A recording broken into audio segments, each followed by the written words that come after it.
Mom turned the key, but the door did not open. Something was wrong. It was 6 o'clock on a cold evening. The Miller family stood outside their own house. Snow fell softly on their shoulders. Inside, the lights were on. They could smell dinner cooking, but no one could get in. You can imagine how strange this felt. A locked door, a warm house, and no way inside. Little Emma started to cry. "Where do we sleep tonight?" she asked. Dad checked his pockets again and again. The keys were gone. Mom's phone showed only 2% battery. The neighbors were not home. The night was getting colder every minute. What happened next changed everything for this family. It taught them something they never expected. Stay with me. You need to see how this story unfolds. Sarah Miller worked 2 jobs to support her family. She always carried a heavy bag of guilt. She felt she was never home enough for her kids. Tonight, she promised to be different. She wanted one perfect family dinner. The Miller house stood on a quiet street. Snow covered the rooftops like white blankets. Wind moved through bare tree branches. The porch light flickered, weak and tired. Inside, a pot of soup waited on the stove. The smell drifted under the locked door, teasing them. David Miller, her husband, was a calm man. He rarely panicked, even in hard moments. But tonight, his hands shook a little. He searched every pocket 3 times. "I had them. I know I had them," he whispered. Then a neighbor named Mr. Carter walked over. He was an old man with sharp eyes. He watched the family with quiet curiosity. "Locked out, huh?" he said, almost amused. His tone felt cold, not friendly. Sarah felt embarrassed in front of him. She remembered a private fear she carried. As a child, she once stood outside a locked door for hours. No one came for her that night. That memory still haunted her, even now. Tonight felt painfully familiar, and her chest tightened. 12-year-old Jake, her son, stayed unusually quiet. He stared at the door with worried eyes. He held something tightly inside his jacket pocket. No one noticed what it was yet. Suddenly, Jake's eyes went wide with fear. "Mom," he said softly, "I think I know why we're locked out." Everyone turned to look at him. What did Jake know that they didn't? Jake pulled his hand from his pocket slowly. Inside was a broken house key. "I tried to make a copy," he admitted, "for emergencies, but I dropped the real one." His voice trembled with shame and fear. The problem gets worse. The temperature dropped fast outside. Snow began falling harder than before. Sarah's phone battery died completely now. They had no way to call for help. "Mr. Carter's porch light suddenly turned off too. They were truly alone in the cold night. Why didn't you tell us?"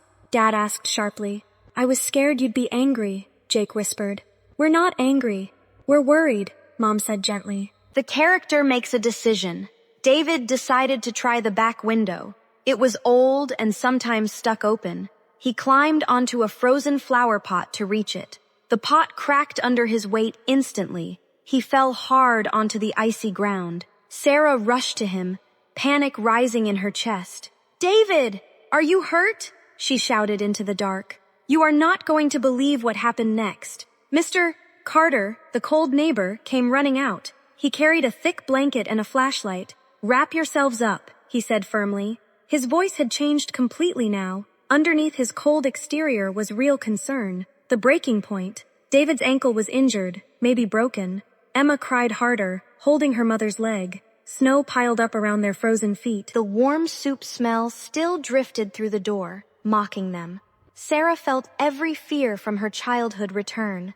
She felt powerless, just like that night long ago. Jake stared at his hands, full of guilt. "This is my fault," he said quietly, tears falling. Then Mr. Carter said something unexpected. "I have a spare key," he revealed suddenly. Everyone froze, staring at him in shock. "Your old owner gave it to me. Years ago, before you moved in. I never thought I'd need it." His weathered hand reached into his coat pocket. The metal key glinted under the flashlight beam. Would this stranger's kindness save them tonight? The cold wind howled around them, waiting. "Mr. Carter walked toward the frozen door slowly. His hands shook slightly from age and cold. He placed the old key into the lock. It turned with a soft, satisfying click. The door swung open, releasing warm, golden light. Heat and the smell of soup rushed outside. Everyone stood frozen, staring in pure relief. "Inside, everyone, now," Mr. Carter said kindly. They rushed in together, shivering but safe. Sarah helped David to the living room couch. His ankle was swollen, but not broken. Emma stopped crying once the warmth touched her cheeks. Jake stood by the door, still holding guilt. The family had changed in one cold night. Sarah realized something important about her own fears. Being locked out did not mean being abandoned. Someone had cared enough to help them. This truth slowly melted years of old pain. David looked at Jake with soft, tired eyes. "You tried to help us," he said gently. "That key idea was actually smart. Just early." Jake's face lifted with surprise and relief. "You're not mad?" he asked quietly. "We're proud you wanted to help," Mom said warmly. Mr. Carter stood near the doorway, smiling slightly. His usual cold expression had completely disappeared. Sarah looked at him with new understanding. "Thank you," she said, voice full of emotion. "You didn't have to help us tonight." Mr. Carter shrugged softly, eyes a little wet. "I remember being alone once too," he said. "Nobody helped me back then. I never forgot that feeling." His words landed heavily in the warm room. Family is not only blood, Sarah thought silently. Sometimes it's the neighbor who keeps a key. Emma tugged her father's sleeve gently. "Can Mr. Carter eat soup with us?" Everyone laughed softly, tension finally breaking apart. The old man's eyes crinkled with quiet joy. He hadn't shared a meal with anyone in years. There is one more thing you need to know. The next morning, David found something near the porch. Their original house key, half buried in snow. It had fallen from his torn jacket pocket. He held it up, laughing at the irony. All this worry, over one missing key. But the real lesson was never about the key. It was about who opens the door when you're locked out of life. The Millers learned that lesson in one cold, unforgettable night. Sarah hugged her children tighter that evening. She promised herself fewer late work nights ahead. Some doors only open through connection, not metal keys. That night, the Miller family truly felt locked out of warmth, safety, and certainty. But a stranger's kindness opened more than a door. It opened their hearts to something they had forgotten. Maybe you have felt locked out too, locked out of comfort, connection, or hope. This story reminds us that help often comes quietly. If this story touched your heart, please subscribe. We share real, warm stories every single week, all told slowly, in simple English for you. This channel helps you practice English listening naturally. Through gentle, emotional stories anyone can understand and enjoy. Tell me in the comments below this video. Have you ever been locked out, literally or emotionally? Did someone unexpected come to help you? I would love to hear your story too.